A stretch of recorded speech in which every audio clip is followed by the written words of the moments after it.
I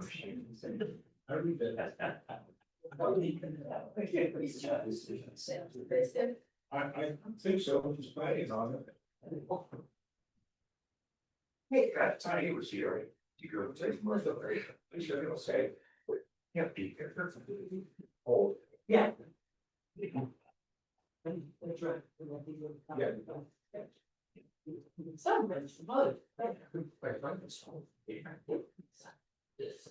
I don't think they're doing the kids anything. I see, because I doing that as an adult.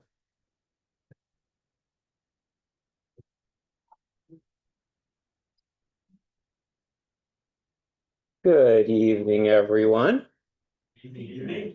Welcome to our the next edition of our Why Believe series. This evening, our brother James Robinson is going to speak to us on the topic of why believe in the resurrection, part 1, The Witnesses. This is part of San Francisco Peninsula's Why Believe series, which we've been doing every 2 weeks for quite a little while now. We've heard from, let's see, John Popel on some evidence about why we can believe in the Bible. We've heard from Ben Gallagher on some reasons why we can believe that God's way really is better. And in this class, we're going to be focusing on why we can believe that the resurrection of Jesus Christ actually happened. So the claim of Christians in general is that a man, Jesus Christ, who lived roughly 2,000 years ago, died and came back to life 3 days later. This is an astounding claim. Dead people don't normally come back to life. For this to be true, there would have to be some sort of miracle. And what we'll be looking at in this particular class is whether there is, what the evidence is that some sort of miracle happened with Jesus Christ 2,000 years ago. And we will then, after looking at the evidence, see what conclusions we can make based on this evidence for what actually happened. Now, in this class, I am not going to try to take the perspective of a baptized Christadelphian who already believes all of these things, because if so, there wouldn't be a lot of point in listening to this class. What I'm going to try to do is take the perspective of a reasonable person, not purely critical, not purely believing, a reasonable person looking at the evidence and trying to figure out where the evidence leads us. I'm going to try to take multiple perspectives on the evidence and not just look at it in the way that is most favorable to the Christians. And ultimately, I think the conclusion we need to get to is, where does the evidence actually lead us if we take the perspective of a reasonable person looking at the evidence? So let's talk about evidence. One thing that makes this particularly important to look at the evidence for is that, as I said previously, the resurrection of Jesus Christ would be a miracle. Miracles require good evidence. I rather like David Hume on this. I don't agree with everything he says, but I rather like this particular statement, which is, no testimony is sufficient to establish a miracle unless the testimony be of such kind that its falsehood would be more miraculous than the fact which it endeavors to establish.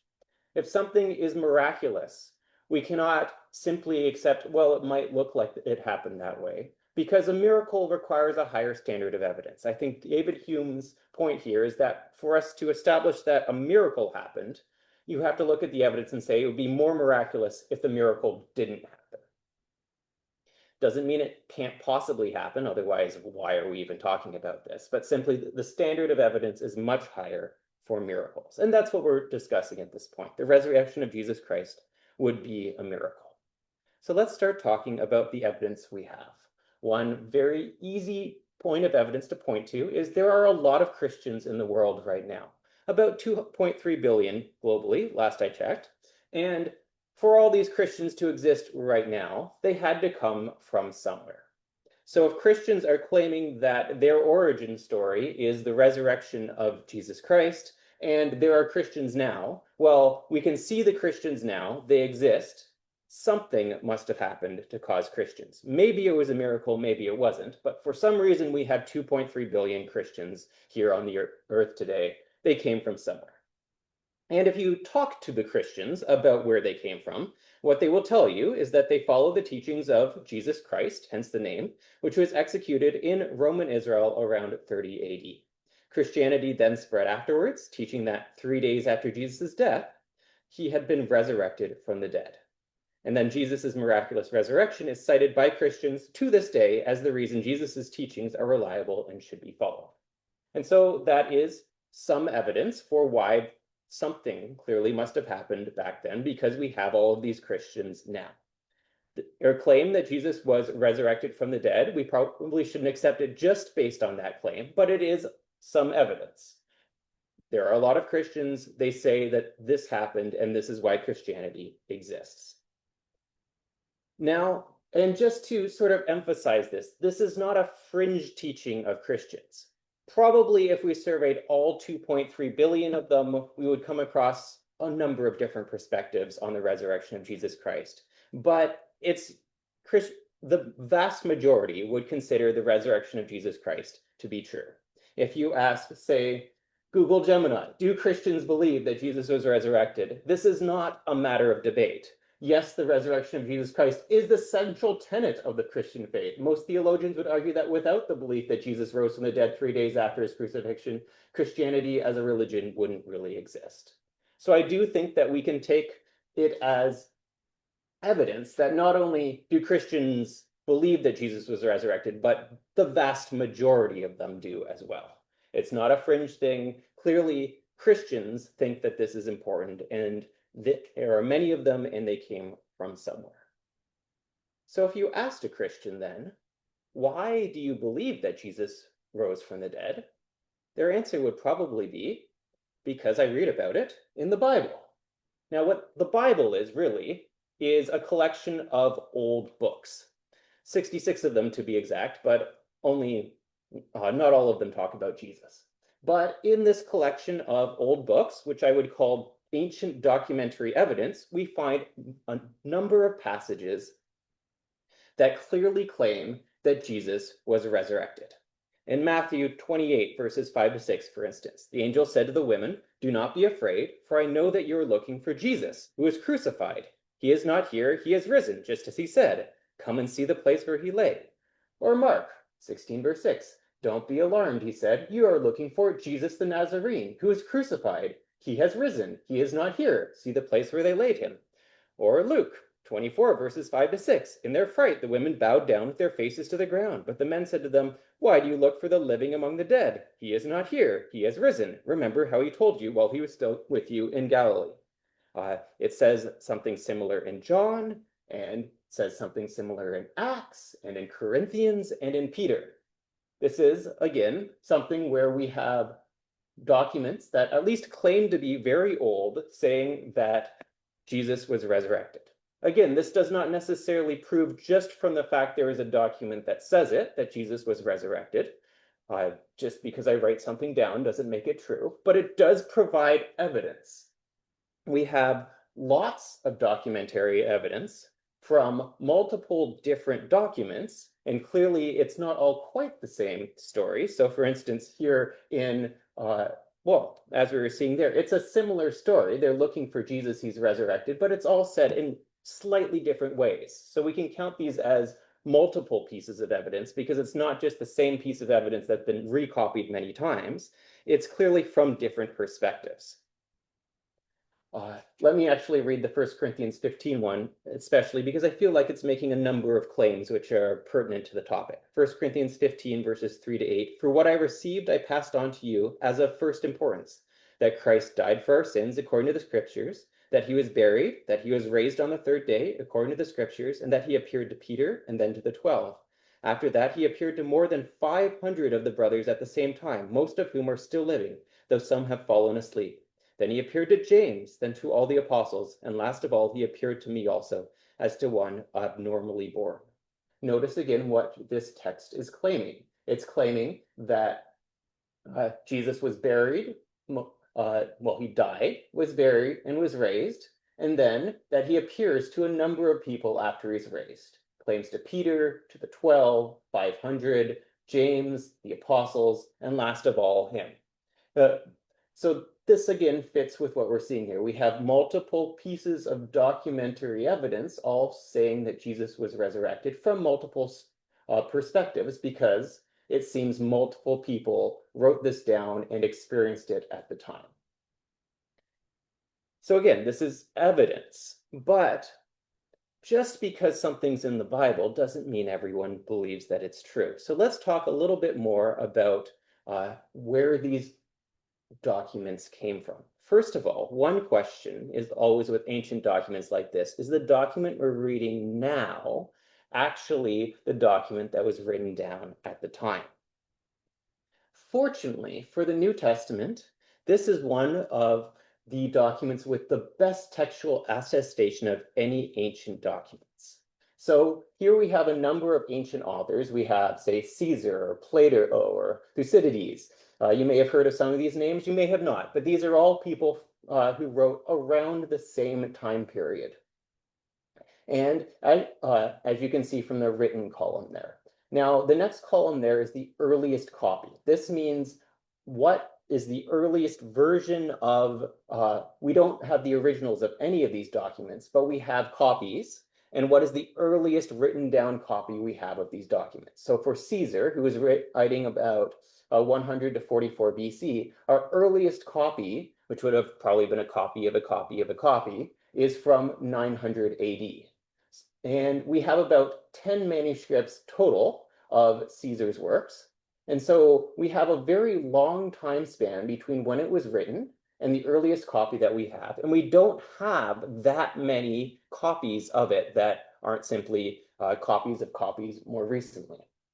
So do we know that what Caesar wrote back in 100 BC is what we're reading right now? Well, we have to hope that the earliest copy that we have right now, 900 AD, still somehow preserves what he wrote back in 100 BC, which is possible, but it means it has been copied a number of times, and there is more of a chance that errors, changes have crept into the text before it got to us. The same thing goes with Plato. There we're talking an even further time span and even fewer manuscripts. The very best ancient document in terms of textual attestation that we have is actually Homer's The Iliad.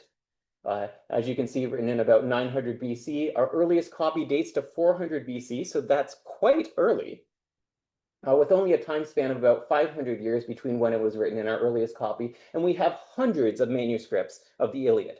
So Homer's Iliad, if we're talking about ancient documents, is probably one of the better ones for being sure that the copy of the Iliad that you are reading now is very close to what Homer actually wrote back in 900 BC.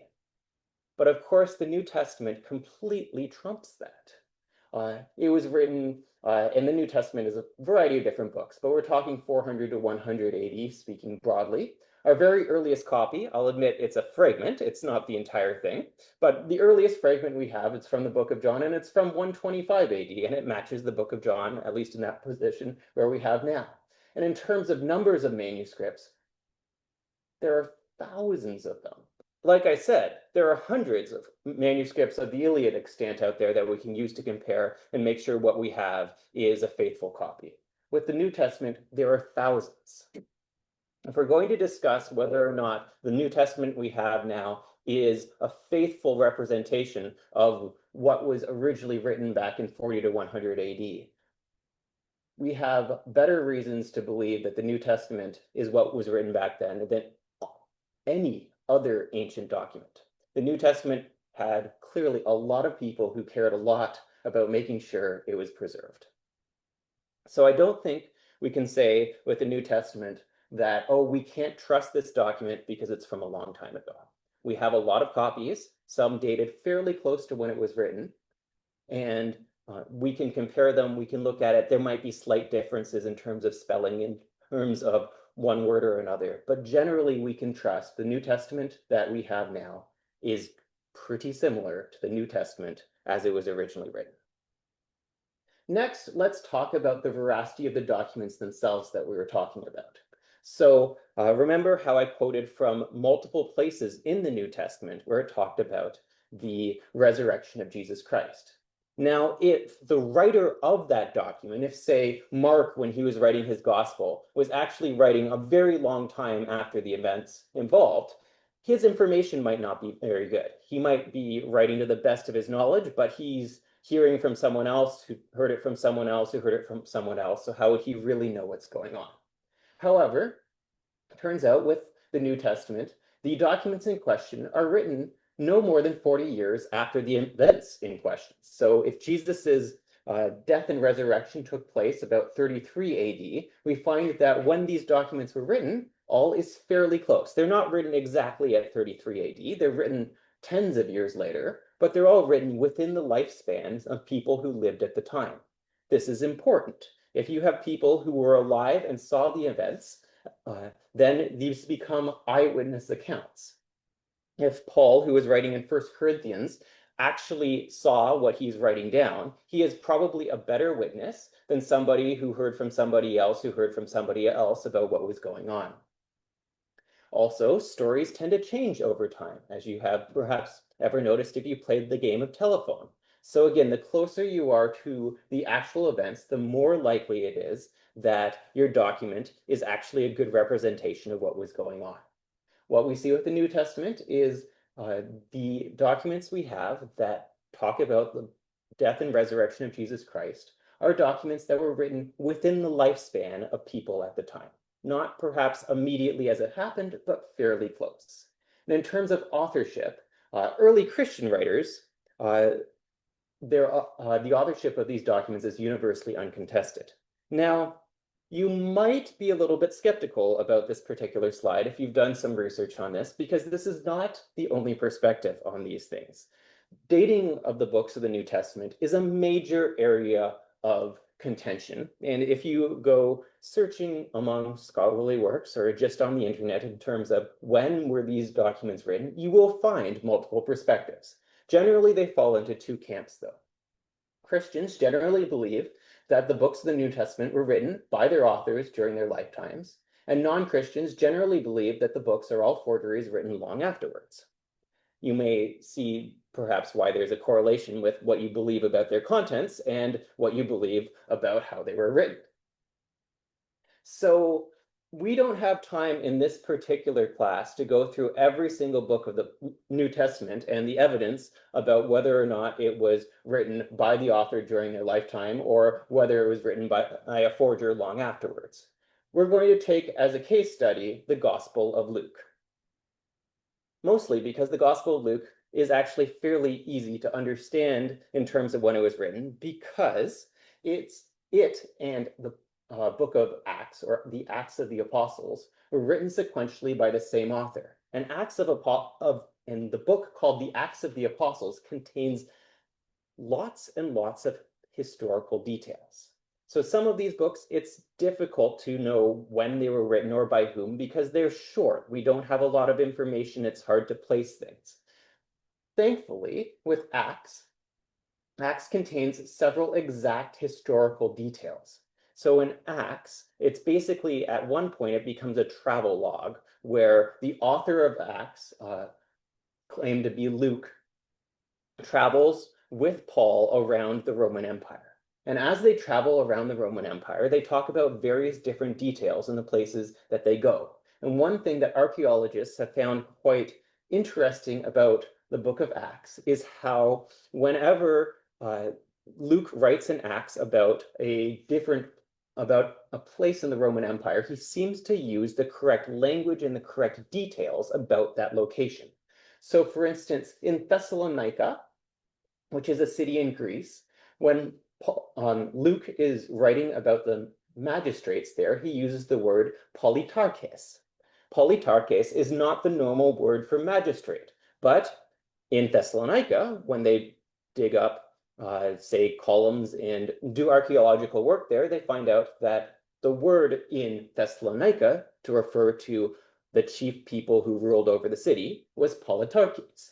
So it makes sense that Luke, if he was actually there and he was writing about what was happening in Thessalonica at the time, he would use the correct word because he was there. if you were a forger writing a long time afterwards, you might not get the word right. Or if you'd never been to Thessalonica, you might not get the word right because this is a local piece of information. Acts contains several of these exact historical details that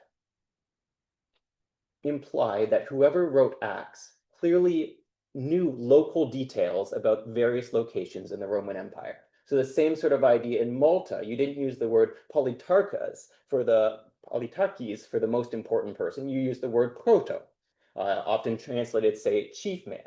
But again, we can look in archaeological history in Malta, go, this was the title that was used, and this is also the title that Luke uses when referring to the person in charge in Malta.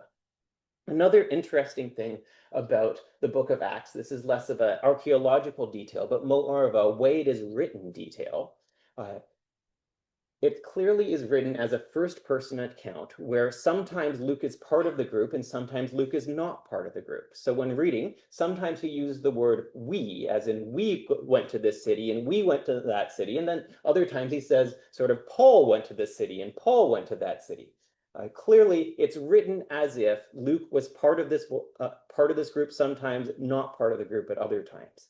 These are, again, small details where if you were sort of just writing a general travelogue, you might not write yourself in and include the bits where you're there and the bits where you're not, because it would add extra detail that would make it difficult to construct this travelogue.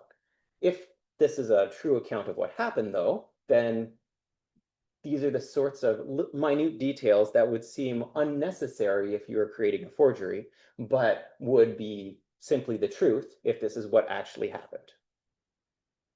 Another interesting thing about Acts is that, so Luke, when writing Acts, he ends the book abruptly with Paul alive in Rome waiting for a trial. So at the very end of Acts, we end with basically Paul is alive, he's in Rome, and he's waiting to see Caesar to find out whether or not Caesar judges him to be guilty or innocent. This is a bit of a cliffhanger.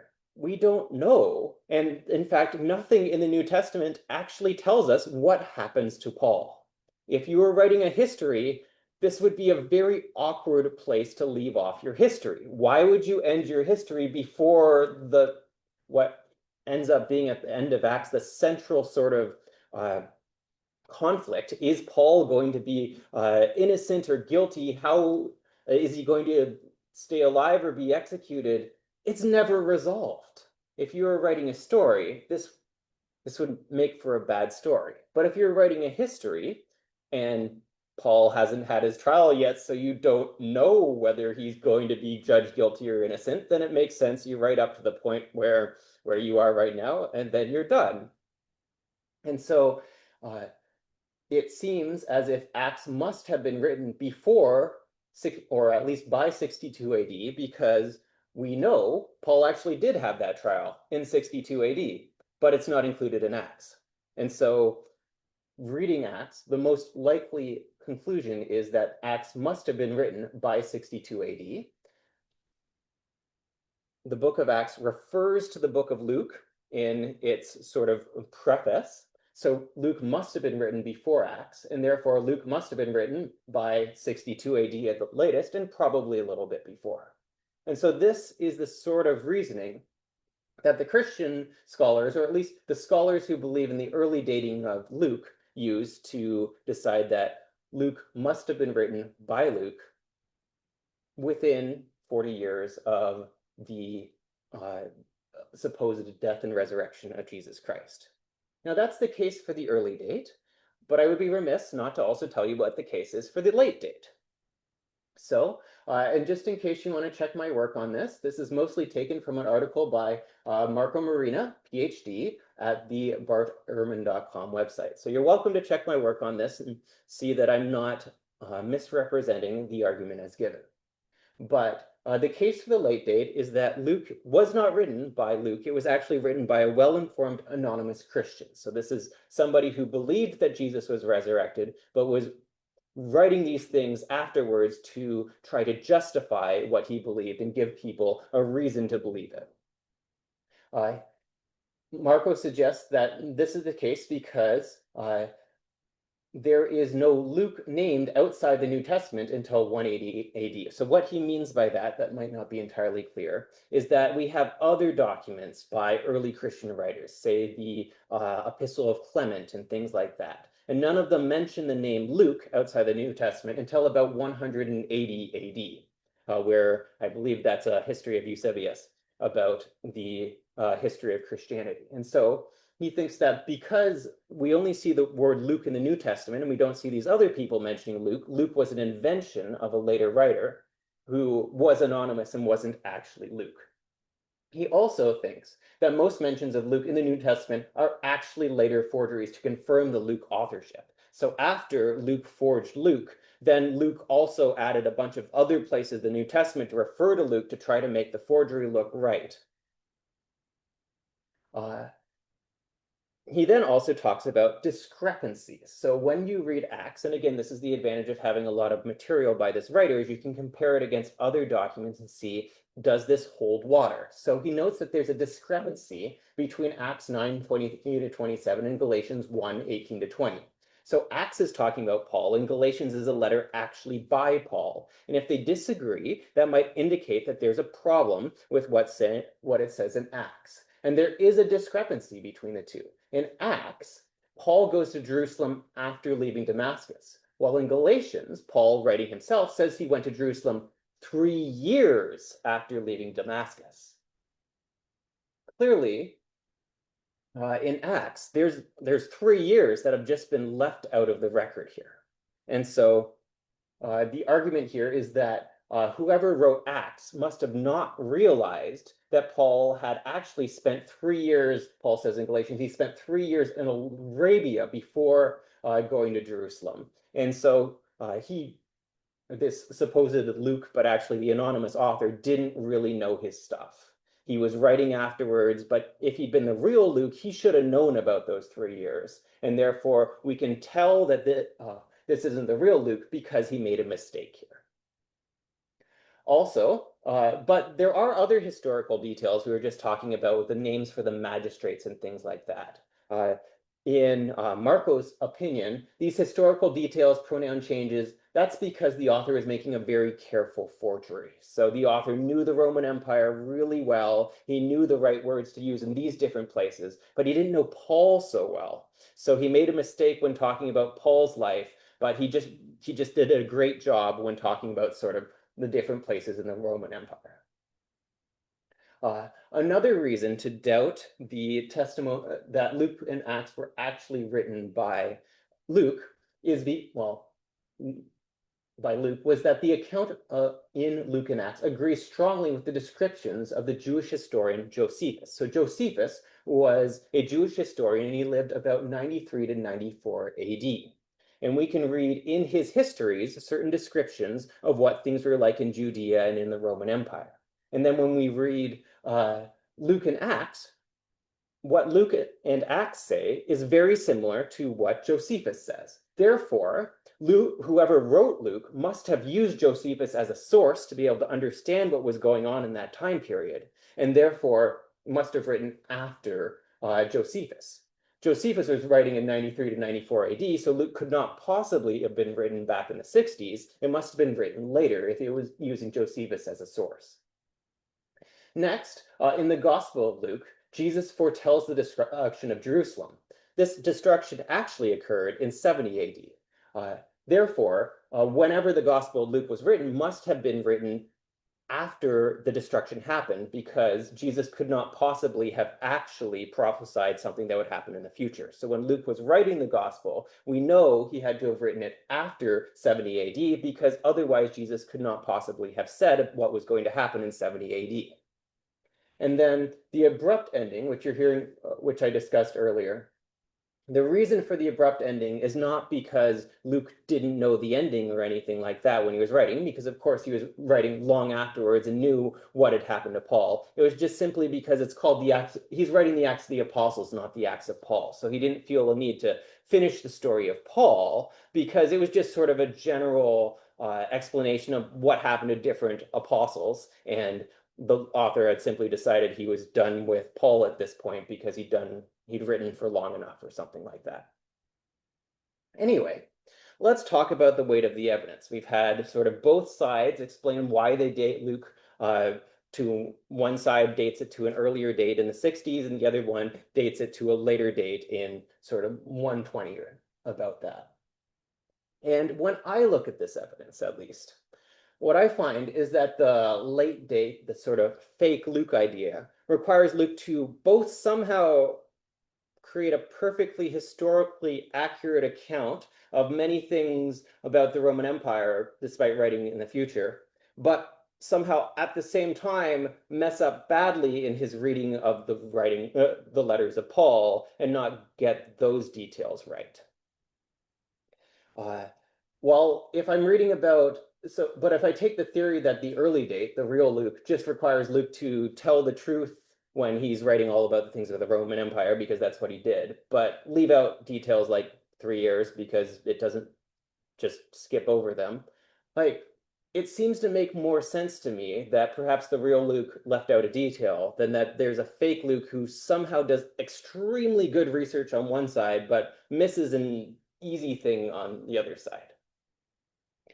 In my opinion, the early date requires far fewer assumptions, far fewer, well, he was just a really good forger sort of ideas, and in my opinion, is therefore more likely. Now, I will note on this, we talked earlier about the evidence for miracles. That is not what this sort of judgment call is about. None of this is a miracle. That Luke would have written this when, like, a real Luke wrote this as opposed to a forgery Luke. None of this is a miracle. So this does not require a particularly high standard of evidence here. They're both sort of normal events. People forge documents, people write documents about what actually happened in their life.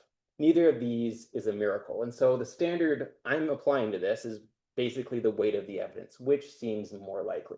When we start talking about the resurrection of Jesus Christ, we're going to talk about a miracle, and I think that requires a higher standard of evidence. But for right now, we're just talking about the documents. And as far as I'm concerned, the evidence is definitely on the side of an early date for the writing of Luke. It seems to me that Luke was written by Luke about things that actually happened to Luke. Now, that was a lot of detail that we just went through on Luke. As I said, we're not going to do that on every book. You're welcome to read lots of writing on this subject, like I said. But these sort of internal consistency things, these things which are like, does this document seem like it was written by somebody who is telling a made-up story, or does it seem like it was written by someone who was actually there, who experienced the events that they're writing about?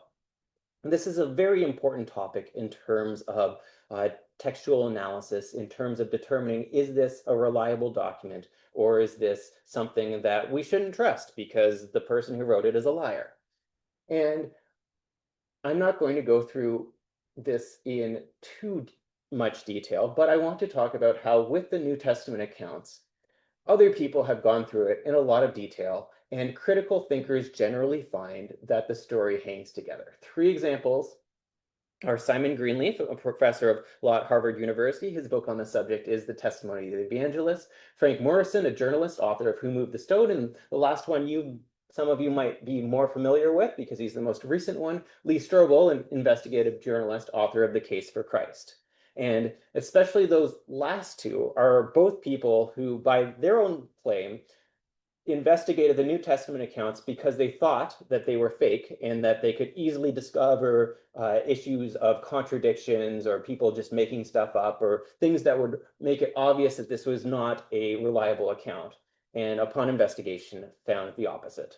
That when you read the gospel accounts of the resurrection of Jesus Christ, what you find is that the story hangs together, and it seems like these are actual eyewitness accounts. I'm not going to go through the entire content of these books tonight. You're welcome to investigate them at your leisure, but I think that it's an important point here that by careful analysis, the documentary evidence that we have seems to be reliable.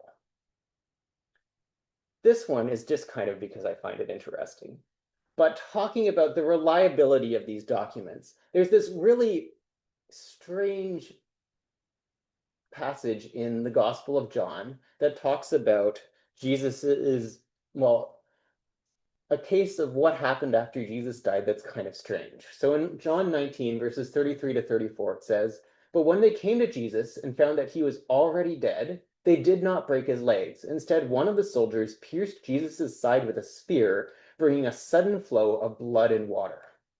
This is weird. Normally, if I fortunately don't do this all the time, but my understanding is that normally if you cut into somebody, what comes out is blood. You don't normally get water coming out of someone when you pierce them with a spear.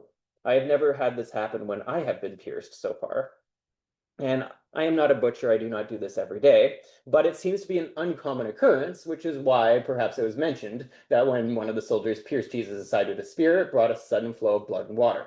However, when doctors talk about this, who do think about cutting people open every single day and how this could possibly physiologically occur, what they find is that this does make sense when considering what might happen with a body hanging on a cross. So this is from Samuel Houghton, MD, physiologist at the University of Dublin. "There remains therefore no supposition possible to explain the recorded phenomenon except the combination of the crucifixion and the rupture of the heart."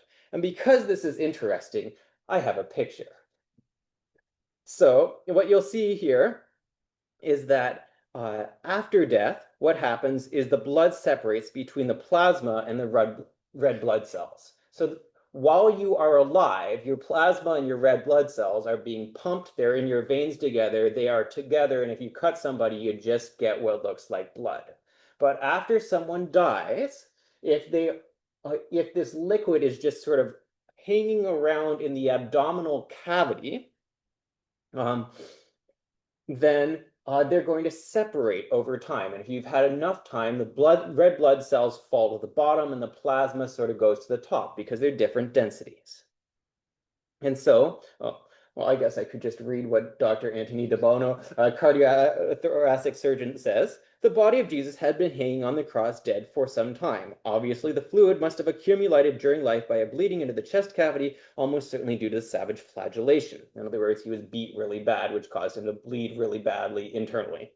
"It is well known that blood in these circumstances in a still dead body starts to separate out to a new sediment, the heavier red cells sinking to the bottom, leaving a much lighter straw-colored fluid, the plasma above." So that's what we see in this picture. We've got the plasma above, the red blood cells beneath, and then when it's pierced by the spear in image 2 here, first the blood on the bottom comes out, and then the plasma, which was described as water in that account, comes afterwards.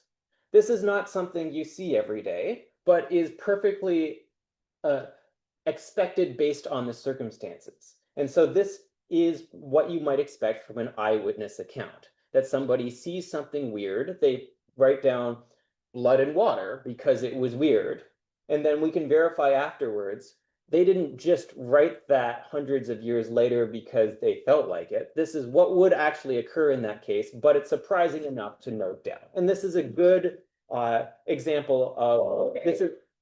What we see in the New Testament seem to be eyewitness accounts of what actually happened.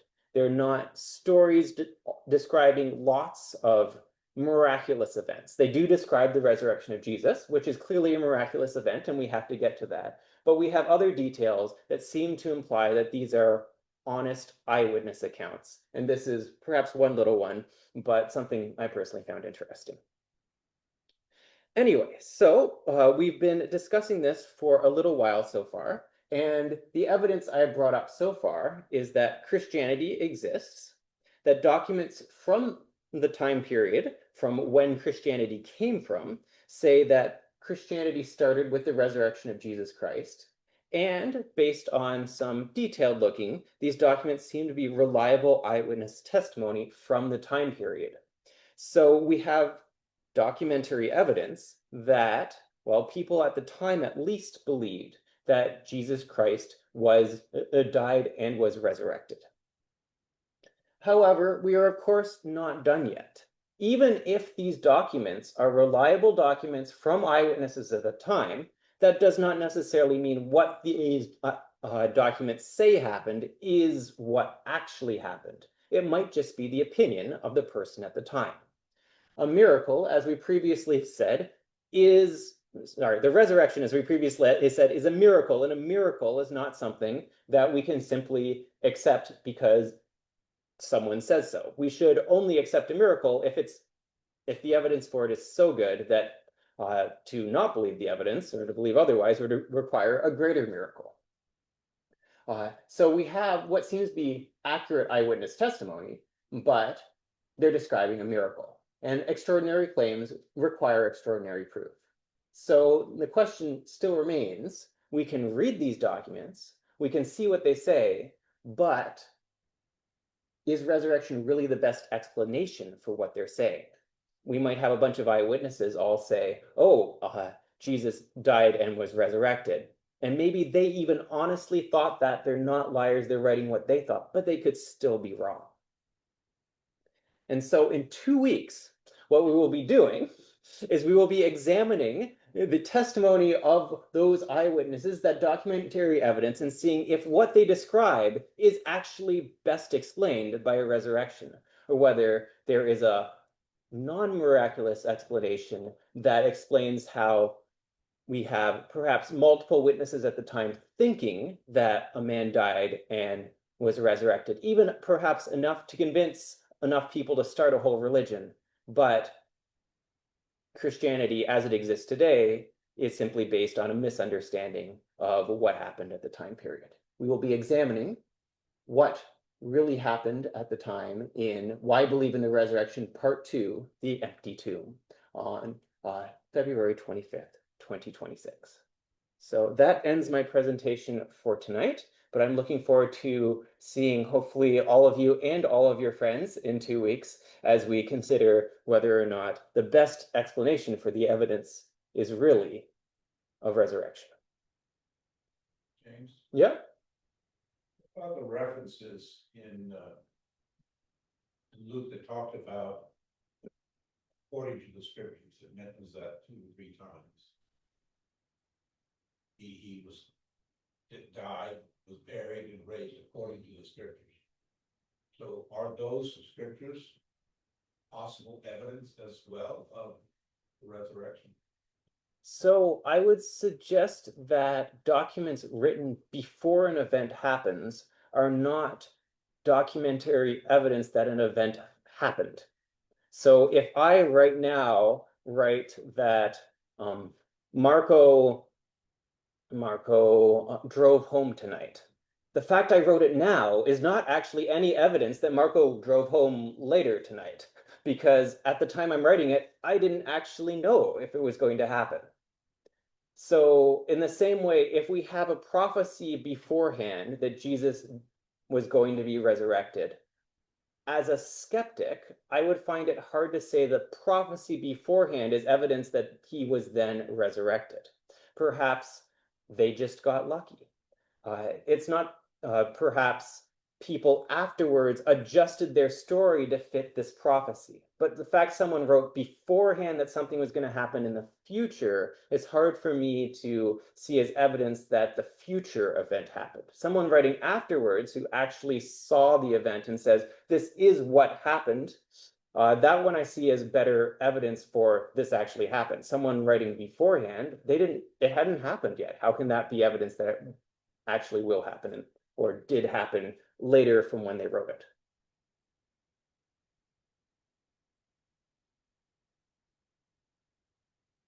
Sorry if that was a little convoluted. Any other comments or questions about evidence for the resurrection? Sherry? Sounds very small. Great resource for it's written by a journalist, so it's the language of it is not too so pretty short.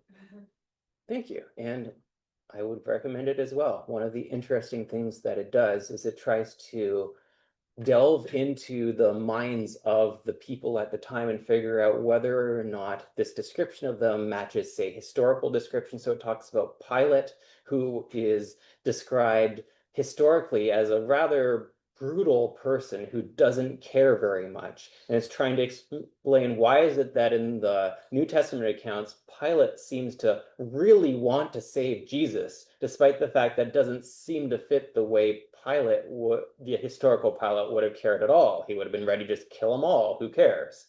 So it's he tries to delve into that, and then what he finds is the story actually does hang together when you read all the bits. So I'm not going to spoil the answer for you right now. You're going to have to read the book. But he does see why what happened to Pilate, why Pilate's behavior does make sense when you have put the whole story together. The other thing I will mention is that if you read any contemporary criticisms of books like Who Moved the Stone, what they say is that the book is useless because it's based entirely on the narratives of the Gospels. And so if you can't trust the original documents, then you can't trust any analysis on top of those documents, which is not, which is a valid argument. But what I've tried to present in this particular session is that we can trust the documents. Whether or not we believe all of their conclusions, we can trust that the documents we have are very close, if not exactly, the documents as they were written, and that the documents were written by eyewitnesses or at least people writing very close to the time span of when these things actually happened. Joan. Slide where you had the documents and had the, when they were originally written. Yeah. And you have 24,000. Yes. Are those numbers how many ancient documents you have, or that are in existence now? So it's not in existence now. We're not counting every copy on the internet. This would be in terms of how many ancient documents. So in terms of before we got, say, the printing press, where we could make massive numbers of identical copies, copies had to be made by hand in, say, scriptoriums. We only have so many, and they were made by hand in scriptoriums and copied out. But only some of those remain to this day. Some of that's because people said, well, I have a copy now, why carry around this old ragged thing? Some of the librarians around here might completely understand that sentiment. But because of that, we only have so many ancient documents, as in documents written before the printing press about that are copies of these particular things. What we have with the New Testament is loads of them, because the New Testament was important to the Christians, and especially in the Roman Empire, and had a lot of money behind it. And so it got copied a lot. Other documents were important too. Clearly the Iliad was important as well, but the New Testament, we just have a lot more documents dating pre-printing press that are copies of the New Testament. And I will say again, number of manuscripts here, that doesn't necessarily mean the entire New Testament as compiled today. I am saying, well, this is a copy of First Corinthians, and this is a copy of Peter, and maybe this one's we only have some of these books and things like that. So there's a certain amount of nuance that is missing in this chart. But what I'm trying to convey is we have a lot more ancient manuscript copying of the New Testament, which allows us to sort of determine, were there changes over time? What were the changes? What might have been corrupted? What was not?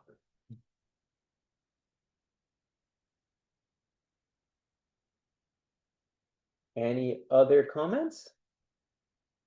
If not, thank you all very much for your time. I believe that for those of us in the room, there might be refreshments downstairs. For those who are watching online or in a pre-recorded video, thank you again. And probably after 2 weeks, this is me making a prediction about the future. You will be able to watch the next video right away. But unfortunately, for those of us living in the present, that's a prediction of the future, and you will have to show up in 2 weeks, Lord willing, to see the second edition of this presentation on why believe in the resurrection.